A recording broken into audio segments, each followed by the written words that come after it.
In a quiet, sun-dappled forest, where birds sang their cheerful tunes and a gentle breeze whispered through the leaves, stood two trees. They grew side by side, yet they couldn't be more different. One was a tall, proud oak tree, and the other, a simple, slender needle tree.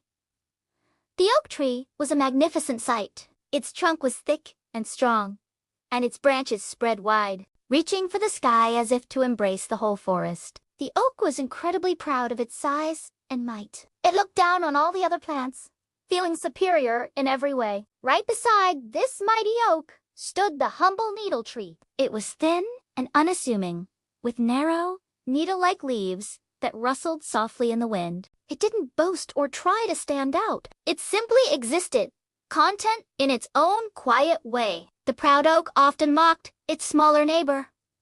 "Look at you!" the oak would boom, its voice full of scorn. "You are so thin and weak. Your leaves are like tiny pins. I doubt you could even provide shade for a single squirrel." The oak would laugh, its leaves shaken with arrogance. The needle tree never got angry. It would sway gently and reply with a calm, steady voice.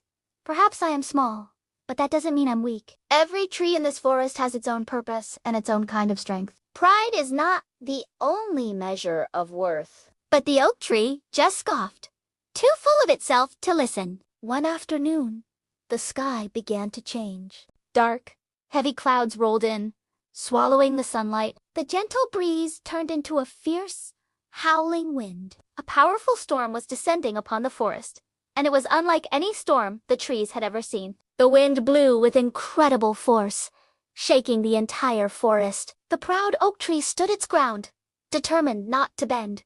"I am the strongest tree here," it declared to the storm. "You will not move me."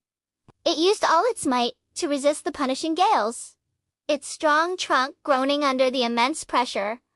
But the storm was relentless. The wind grew stronger and stronger, pushing and pulling at the rigid oak. Finally, with a deafening crack, the mighty trunk snapped. The proud oak tree, once the king of the forest, came crashing down to the ground. Meanwhile, the slender needle tree had a different strategy. Instead of fighting the wind, it bent and swayed with it. Its flexible branches and thin leaves allowed the powerful gusts to pass right through. It yielded to the storm's power, moving with the flow rather than against it. When the storm finally passed and the sun returned, a calm silence fell over the forest. The once proud oak lay broken on the ground, but right beside it, the humble needle tree was still standing, tall and unharmed. This story teaches us a valuable lesson. It's not always the biggest or the proudest who are the strongest. Sometimes, true strength lies in being flexible, humble, and knowing when to bend instead of break. It's a reminder that resilience can be quieter and more powerful than we think. Thank you for watching. If you enjoyed this story, don't forget to like and subscribe for more.